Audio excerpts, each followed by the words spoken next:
Hey guys, it's RG here and welcome to our Bold Blooms online class. I hope you're excited to be able to jump in and create 4 gorgeous cards that are perfect for any stationery set that you would like to recreate. Now this particular class comes with a couple of digital files, so let's go ahead and review those files today or right now.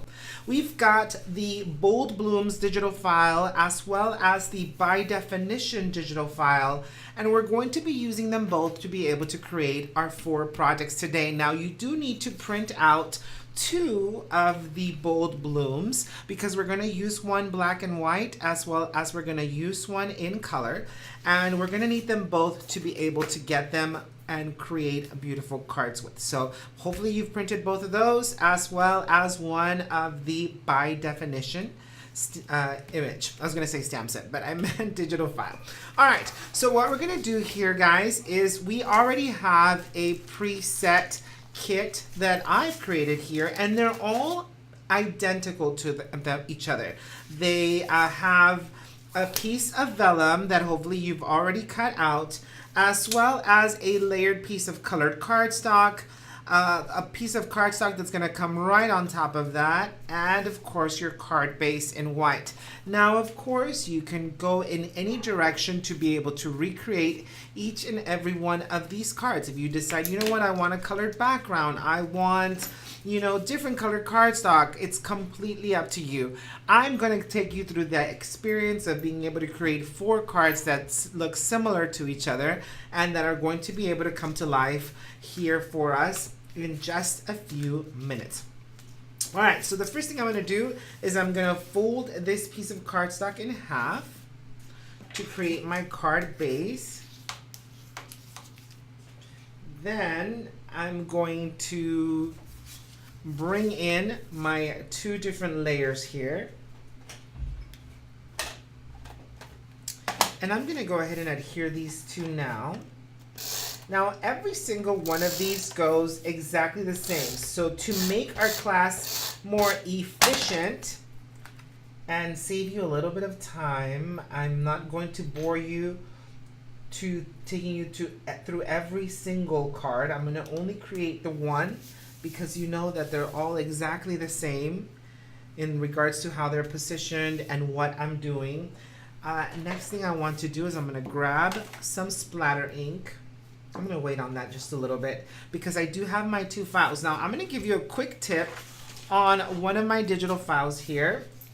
And if you have the scan and cut and you happen to print the non-outline version, then the one thing you want to do is you want to come back in, and I'm going to zoom in here a little bit. And this is the only image that doesn't have a closed line. And so that's what's sometimes so difficult for the scan and cut to be able to pick up. So if you want the scan and cut to be able to pick it up, you simply have to come in and close those lines. Okay, so if you close the lines, then the scan and cut is going to be able to pick it up with no problem. So you just have to make sure that as you go around, you're closing any gap that appears to be open so that the scan and cut does not have a hard time closing the loop. It needs to have a closed loop or else it doesn't know where to cut. It just wants to go inside to every single line and every single nook and cranny, and you don't want it to do that. You want it to cut just on the outside. I believe I have covered every single one. Let me just make sure here. Should be wearing my glasses. Yep, I think I got it. All right. So now that I've gotten those, I'm going to trim off the top version of this. And I am going to bring in my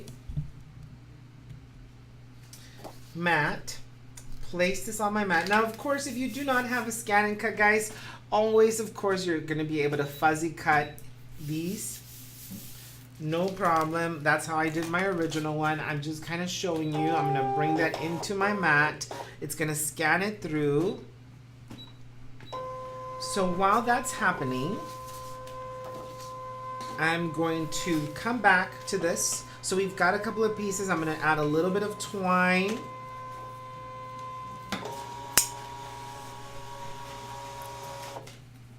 And it seems to have a little bit of a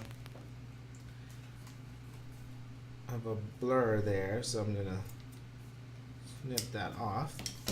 Excellent. So it's picked up my scan. Perfect. No issues with the outline. Let me show you this a little bit here. Hopefully I don't mess it up too much, because I do want to show you this. All right, so typically I'm showing you how to do this with a cut line. I'm going to zoom in a little bit more here.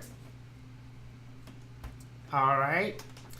And I'm going to move this guy up. Now notice that it was able to pick up my outline, the outline of my flower. Now, if you wanted a really close cut, this is the best way to do it, because there's no cut line. It's basically just finding the outside edge of your design. In this case, we want to go into that circle because we don't want it to cut directly on the black line. We want to go +4. So as we go +4, it's going to give me a little bit of a white border while not cutting directly onto my black image. I don't want it to take away any of the image. I'm going to go ahead and press OK. And it's now going to go into cutting. So let me move this guy out of the way here. I'm going to show you a couple of different tips here as well in just a minute. I'm just waiting for the machine to respond. Zoom out just a little bit. And it's going to go straight into cut mode. All right, so while it's cutting, I'm going to show you a couple of different tips on my coloring here. Now, as you guys know, I don't like to go psycho killer with my coloring. I typically just use 2 colors for every single combo.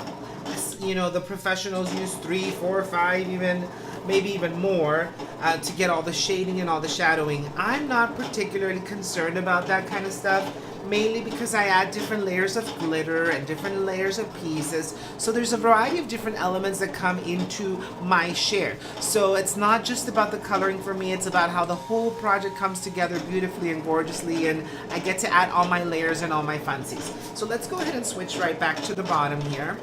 I'm gonna bring in a dark and a light color. You should have received this in your supply list. And I do like to bring in the darks to the core or the center. So I'm doing my leaves here.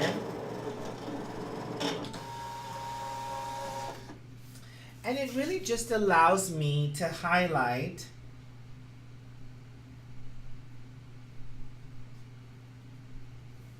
some of those pieces. Now you would typically want to go in there and, for example, I would want to do all the leaves, but since they're all going to be done exactly the same way, I thought I would show you this first. And then I like to bring in some of the dark tones from the edges, from the tips, I guess I should say. Just a little bit on the tips, okay? Now I bring in my lighter tone and I basically fill in. Now, as you know, with alcohol markers, the more you go over a spot, the more it moves color. So we currently have some pretty harsh lines from the dark to the light, but as I continue to go over it in a circular motion, it almost like blurs it out and blends it in. And so same thing with the tip here.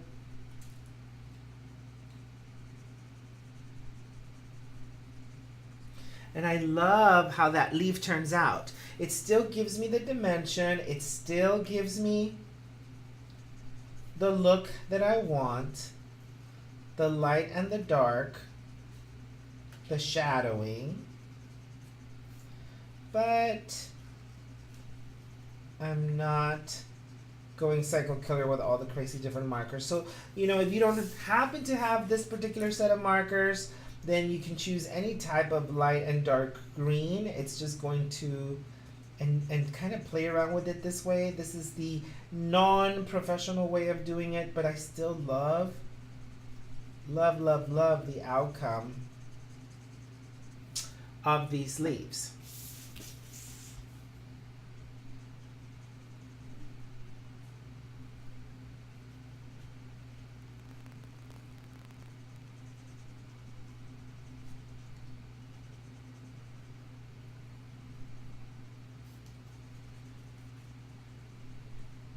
So I'm just going to be coloring a little bit more here. This is one of those things that I wanted to kind of speed up for you because I know it could be a little daunting to just kind of like watch this. But hopefully I'm giving you the tips that work for me, that I particularly love. Especially when it comes to using Copics. Now, let me talk a little bit about coloring the blooms, and I do them the exact same way. So I basically start off with my darks, and this is like very, very sloppy, guys. I know some of you Copic enthusiasts are probably like, what in God's name is he doing? But you know, I'm more concerned about the overall process. I'm not going to be your you know, color police. You're like, you're doing it wrong. I'm not going to be that, because I always feel like it's my end result that's going to matter the most. And if I have a good project showcase, then it's not necessarily about my coloring, but about how it all comes together. And here we've got my darks, and then I come back. Now these two colors don't necessarily blend well together, but I'm going to force them because even though they're both in the pinks, they're very, very off. One's a little bit brighter, one's a little bit more of a softer muted pink. But again, as I continue to go over that, I'm going to blur that line, and I'm going to have that dimension that I'm looking for in my project.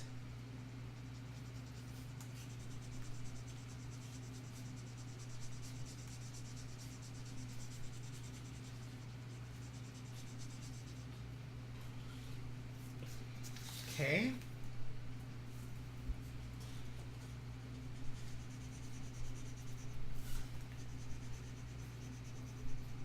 Now, guys, this is our first official online class. So welcome, how exciting, yay! This is our first official online class that's been pre-recorded. So I would love to hear your thoughts, guys. Please make sure you give us a little message here. Like, do you guys actually want to see me color every single piece? I'm always trying to be respectful of your time and the fact that you guys are expert crafters, so I don't want to take that away from you. And I know some of you have actually already jumped the gun and created all of the projects, so that's always exciting. And if you're new to RG Studio 360, well, welcome. I hope that this is just as exciting as, you know, being able to create in a live class, and hopefully in the comfort of your own home. And depending, some of you might be watching us in the wee hours of the night or super early in the morning. So good morning, good afternoon, good evening, whichever one it is. It's super exciting to have you guys on board and watching with us. So now you got to see me color both of those. Now I've already pre-colored and cut all of, and I did it on my scan and cut, my sunflower, right? As well as my beautiful burst here and my rose. Exactly the exact same way that I colored this one, because every single bloom has two markers except for the sunflower. Now there's a reason why the sunflower had three, and that's because of the center of the sunflower. I had an additional color that I brought in to bring in that darker tone right in the center, okay? And I basically brought in that orange And I did that dot formation. And then I brought in some of that orange out.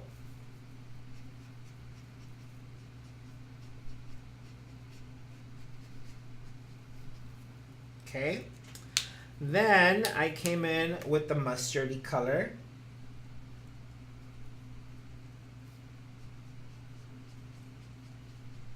Same thing.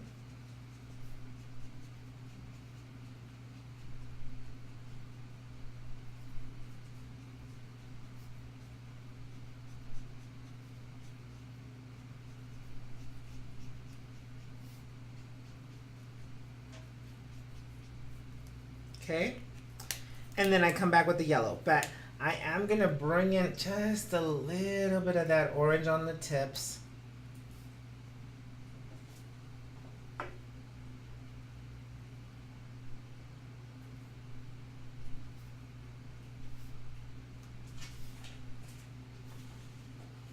And what's so great about that is that it just creates a nice little highlight. And then I bring in that lighter yellow.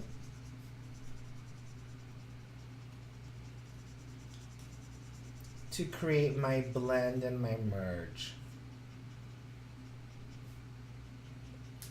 And look how pretty that tip with the orange, and I'll bring it up closer for you guys to see here in a minute.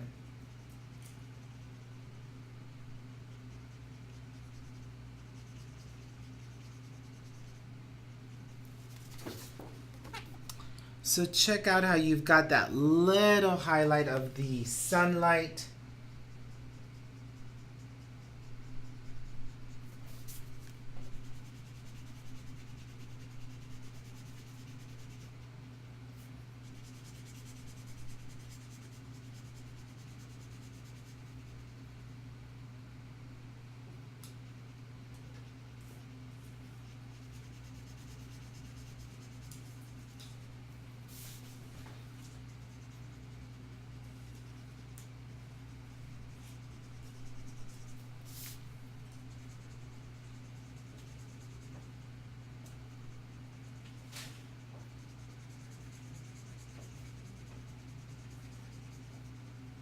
And of course you get to come back and do your leaves and finalize the whole project. But look how beautiful that sunflower is coming out.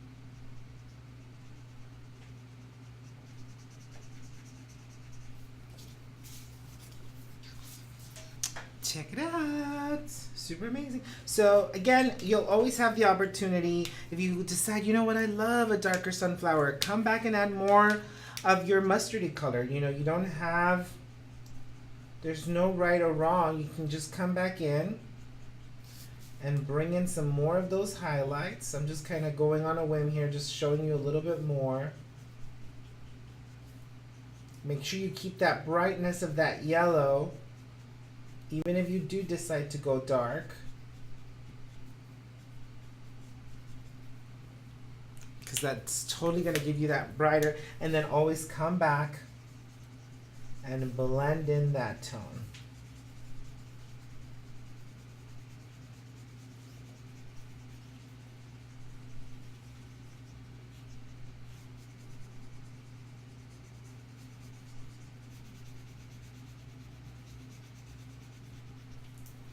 Beautiful.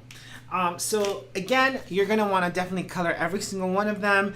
Bring in your reds, bring in all of your pieces. You're going to come up with these gorgeous 4 blooms. You've got all of the markers for that. And please let us know in the comments, hey, you know what? Who cares if it's a 3-hour class? Just, you know, we want to see the entire coloring process. We can always fast forward, rewind, whatever it is. So you have those options. Now this was already cut out. So gorgeous. We have our black and white versions.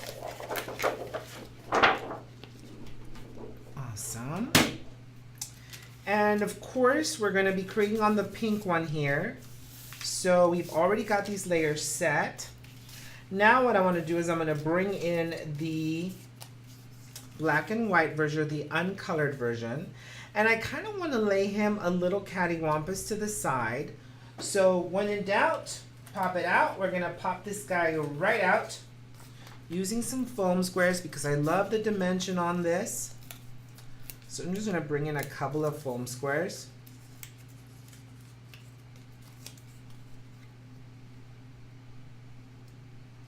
And I'm going to kind of take it off the grid a little bit, okay? So that way I can come back and trim that excess. And I've got that beautiful bloom, but now I've got this beautiful bloom that's going to just kind of be stunningly placed right next to it. So now that I have this though, now that I have this piece, now it's when I want to actually come in and add my splattering. So simply just grab one of your splattering brushes.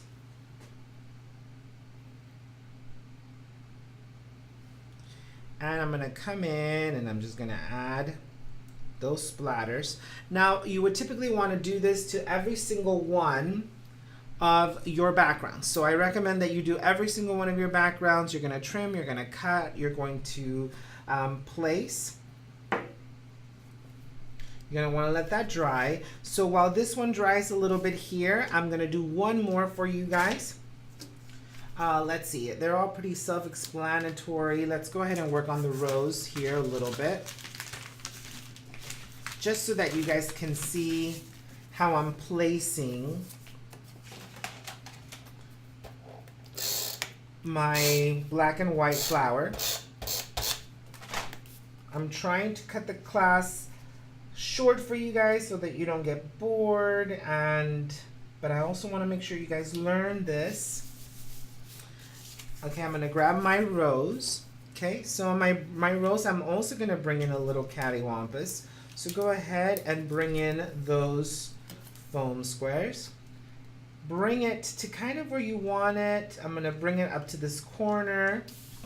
Now you should all have the images for this particular class. So there, we've added that.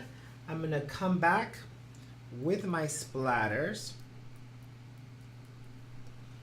And it is set, ready to bring in the rose and the embellishments and whatnot. Do you guys want to see all of them? Do you want me to do all of the backgrounds just to make sure you guys are on the right page? Let me go ahead and do that. I want to make sure that you guys all know where to position your pieces. Now I know I'm not suggesting anything. I know you can see it on the photographs, but I want to make sure that I walk you guys through it. And I know I have a dirty surface here already because I'm not giving this enough time to dry, but it's quite all right. I'm going to grab this one and I'm going to place this one where the leaves are kind of pointing up a little bit.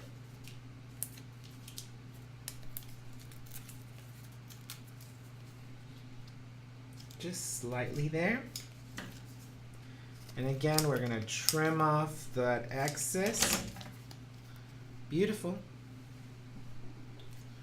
Bring in that splatter. It just ties it in nicely, and it's your canvas ready for your background. So the last one here is the sunflower. I'm going to do that one as well. I'm going to try to add the tape off the side here because I've got black splatter everywhere, so I don't want to, and I still managed to get it on my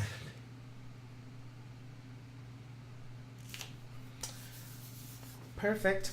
Now I'm gonna bring in that sunflower.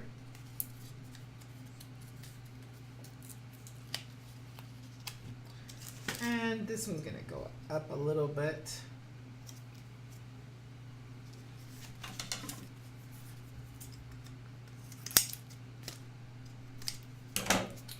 All right, guys. Beautiful. We are all set.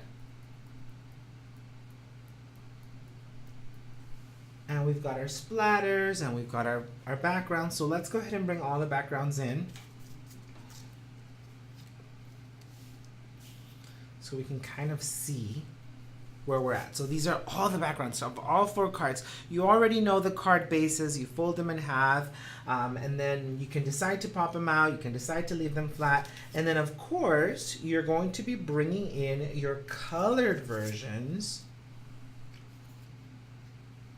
just like so. And it just creates this beautiful showcase.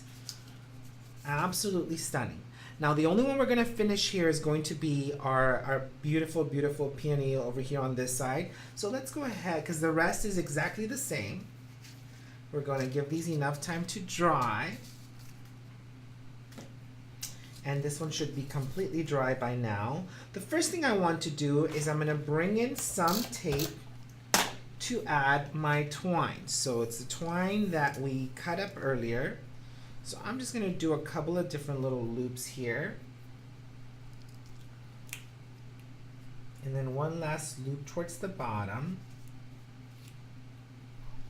Set, cut, and cut. Perfect. Now I'm going to pop up my actual bloom here. But I'm going to first start off by placing my foam square down. And then I'm going to bring my bloom. Now this one I'm not going to cut off. So you want to make sure it stays within the frame of your cardstock layer. Gorgeous, stunning, it's ready. What I want to do next is I'm going to bring in a little piece of, a little bit of glue, white glue. And I'm going to place my vellum right over my bloom here. So the white glue is just going to help keep it down. And I've already cut out my word hope. Now don't worry, your white glue is going to dry clear, so you're perfectly okay there. And I'm going to strip some of these down because of course I did go a little cycle killer with my cutting, because I love cutting out the words very, very thinly.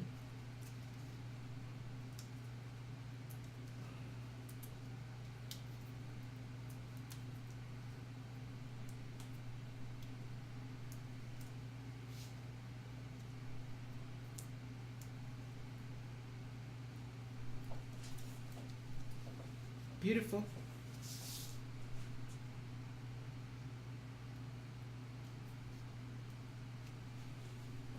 So just like that. Super, super fun. All right, so now we've got our card base here. And because I already have so many deep layers, I'm just going to adhere this flat. Let me bring another piece here so that I don't.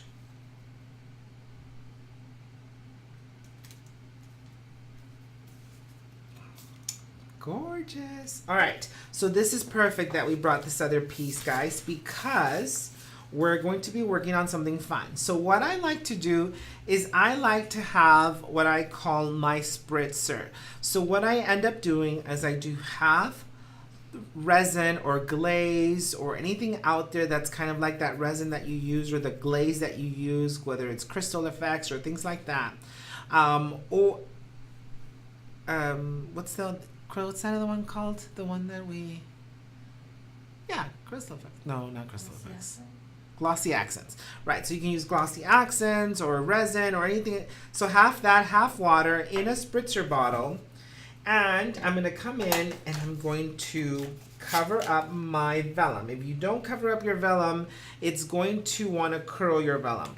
And so then I come in, I spritz that, and then I come in and I do a glitter shower. Now this is very ultra fine glitter. What's so great about this, guys, is that it creates that beautiful brush on the entire project. It's almost like a glue that sprays the entire piece. It's not gonna stay sticky because it'll dry non-sticky, but you've got all of the gorgeous sparkly elements. Can you see that? Everywhere. And again, you're not going to curl your vellum or things like that to be able to create that beautiful, beautiful showcase. So you basically want to do that. Now, another quick little tip on this. Once you are done, if you want to reuse this, once you are done using this, remove the nozzle, and then run it on hot water. Spray it on hot water for just a minute or so to clean out the entire nozzle and the inside of it, so that the glue doesn't glue everything together. And that way you can use this again whenever you like. It's a great little tip, and it creates gorgeous, gorgeous brushes of sparkles. Or maybe you just want the resin all over the place without any glitter. It's gonna be beautiful, it's gonna be gorgeous, and it's gonna be amazing in public. Now let's go ahead and switch over to our front view. Maybe we get a better sparkly view. Maybe, yes, no, maybe so.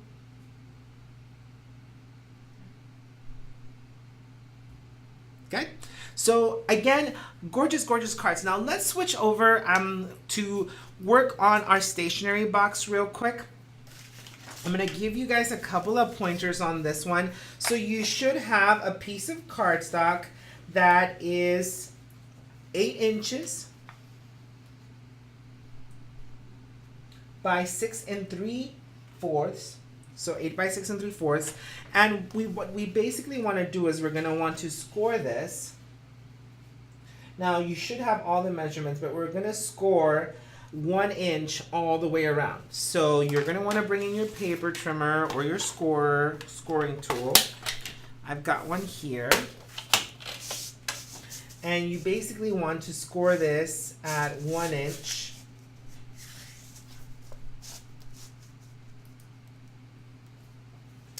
All the way around.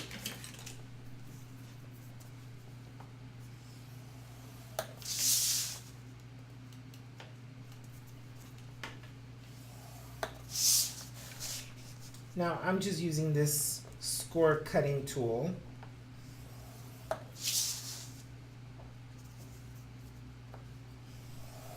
And this gives you the perfect size for your envelopes or, whatever it is, so that you can fit your envelopes and your cards. And then we're going to want to come in and fold all of our score lines. Now, in this case, you can either use the stapler to hold down your edges. I like to use the stapler for the top, for the clear view sheet or the window sheet, acetate sheet, whatever it is you have. Now, I'm going to come in and I'm going to trim in.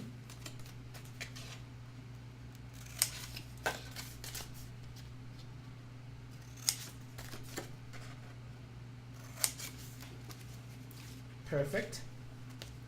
And I do love to cut the edges off. So, because remember, you're going to place this here, and you don't necessarily want those little corners to be peeking out. So I like to just come in and create a little bit of a wedge. Just a little bit of a wedge. So not psycho killer. Just enough of a wedge so that it's not peeking through the top. All right, super, super simple. Now you're gonna adhere these down and bring them in. Okay. Now you can decide to adhere this any way you want. You can use red liner tape, white liner tape. I'm gonna use some white liner here, some score tape.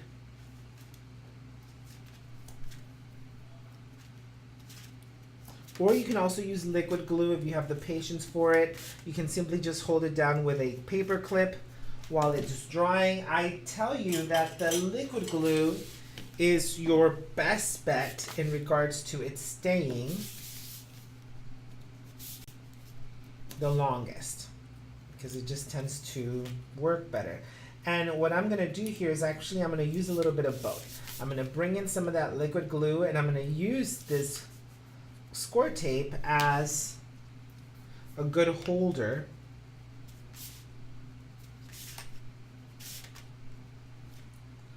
for my liquid glue to dry.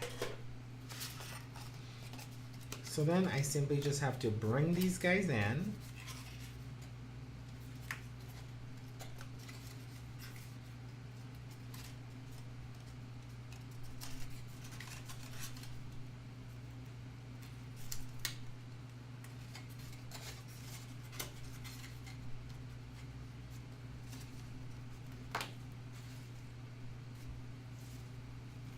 And again, if you wanted to, you can put a little paper clip there to hold your tray together, but you'll see how your cards and your envelopes are going to perfectly fit in there.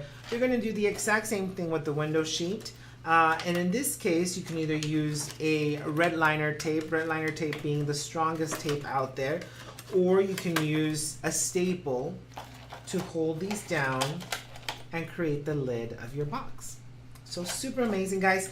I hope that you guys are excited, and I cannot wait to see all the beautiful stationery projects you're going to create based off of this exact same template and model. We here at RG Studio 360 are always excited to bring education to life, to inspire you to go out and create and make pretty things. I can't wait to see all of your beautiful creations. Once you do share them and make them, please make sure you tag us so that we can see and celebrate your amazing projects finished. Thanks again for joining us for this amazing class. Remember to create and capture a life worth sharing so that we can inspire the world to be able to make amazing happen and make beautiful things. Thanks for joining us, and have an amazing rest of your time.